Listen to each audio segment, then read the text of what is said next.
আমি পাবদা মাছটা মাখায় বসাই দেব। মাখাইছি, টমেটো দিছি, পেঁয়াজ দিছি, কাঁচামরিচ আর তেল দিয়ে মাখাই নিছি, হলুদ মরিচ।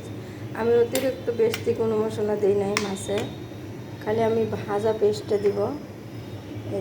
ভাজা পেস্ট দিয়ে এই পাবদা মাছটা রানলে অনেক ভালো লাগে, খেতে স্বাদ হয়।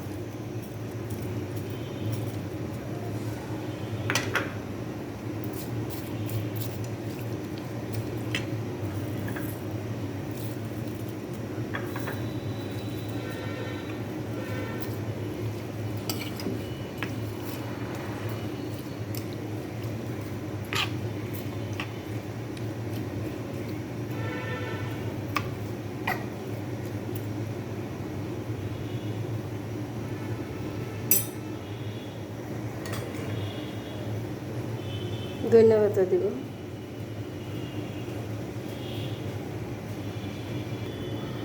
এখন আমি পানি দিয়ে দিব।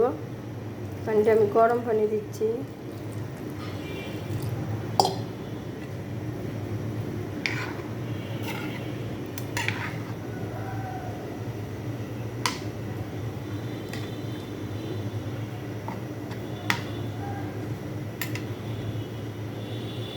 চুলায় বসাই দেব।